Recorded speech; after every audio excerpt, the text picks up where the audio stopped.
Tony चिड़िया, वो देखो किसी परिंदे का घोंसला पानी में बहता हुआ आ रहा है और उसके अंदर एक अंडा भी है। हाँ, ये किस बदकिस्मत परिंदे का अंडा हो सकता है जो घोंसले समेत इस नदी में गिर गया।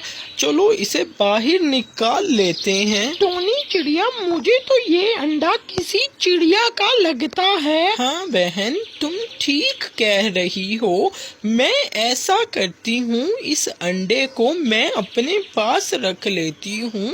मेरा तो कोई भी बच्चा नहीं है, तो जब ये बच्चा बाहर आ जाएगा अंडे से तो हमें पता चल जाएगा ये किस परिंदे का बच्चा है। और फिर टोनी चिड़िया उस अंडे को लेकर अपने घोंसले में आ जाती है और कई दिनों तक उस अंडे का ख्याल रखती है और उसमें से बच्चा बाहर आ जाता है। मम्मा मम्मा, मुझे बहुत भूख लगी है, मेरे लिए कुछ खाने को है तो मुझे दे दो। मम्मा मम्मा, मुझे भूख लगी है, मुझे खाना चाहिए। अच्छा मेरे बच्चे, मैं अभी तुम्हारे लिए खाना लाती हूँ, बस थोड़ा सा सब्र कर लो। मैं अभी तुम्हारे लिए खाना लेकर आती हूँ। ये कहकर टोनी चिड़िया वहाँ से उड़ जाती है और अपने बच्चे के लिए खाना लेने के लिए चली जाती है। और उसके बाद वो खाना लाती है तो रास्ते में उसे दूसरी चिड़िया मिलती है जो पूछती है, टोनी, क्या बना उस अंडे का? क्या उसमें से बच्चा बाहर आ गया? फिर टोनी जवाब देती है, हाँ, उसमें से बच्चा बाहर आ गया है और वो बहुत ही खूबसूरत बच्चा है। मैं किसी को नहीं दूंगी, वो मेरा ही बच्चा है। ये कहकर टोनी चिड़िया वहाँ से उड़ जाती है और जल्दी से अपने बेटे के लिए खाना लेकर घोंसले में पहुँचती है। फिर वो दोनों खाना खाते हैं। उसके बाद चिड़िया सोचती है, अरे ये दूसरी चिड़िया किसी को बता ना दे कि ये बच्चा मेरा नहीं है, ये अंडा मुझे नदी से मिला था। चलो मैं जाकर उससे बात करती हूँ।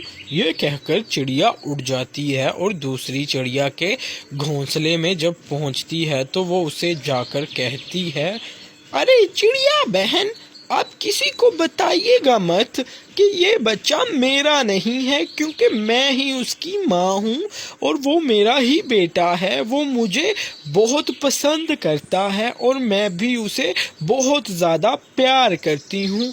तो आप किसी से भी ये बात ना कहिएगा कि वो मेरा बच्चा नहीं है। इसके बाद वो चिड़िया कहती है, ठीक है, अभी उसे थोड़ा सा बड़ा हो जाने दो।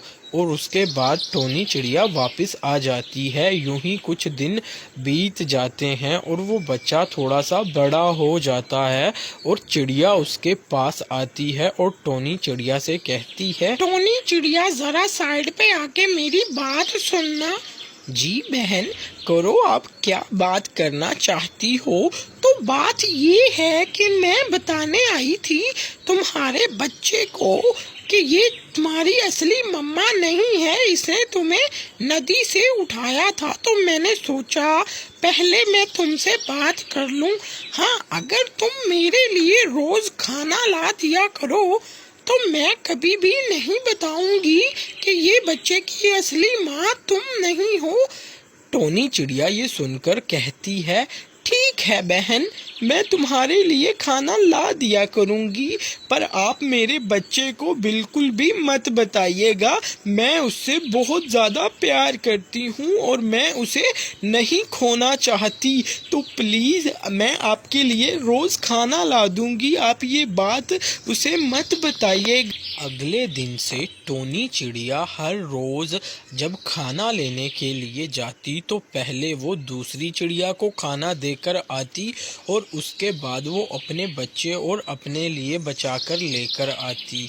ऐसे ही कुछ दिन चलते रहे कुछ दिनों बाद वो चिड़िया फिर आ जाती है टोनी चिड़िया के पास। टोनी चिड़िया अपने बेटे से कहती है, बेटा आप यहाँ से थोड़ा सा दूर चले जाओ, आप खेलो, मेरी दोस्त आई है, मैं इससे बातें करती हूँ। और उसके बाद वो चिड़िया कहती है, टोनी मैं कहीं जा रही हूँ और मेरे आने से पहले मेरा घोंसला ठीक कर दो, वो टूट गया है, उसमें सूखी लकड़ियाँ लाकर लगा दो।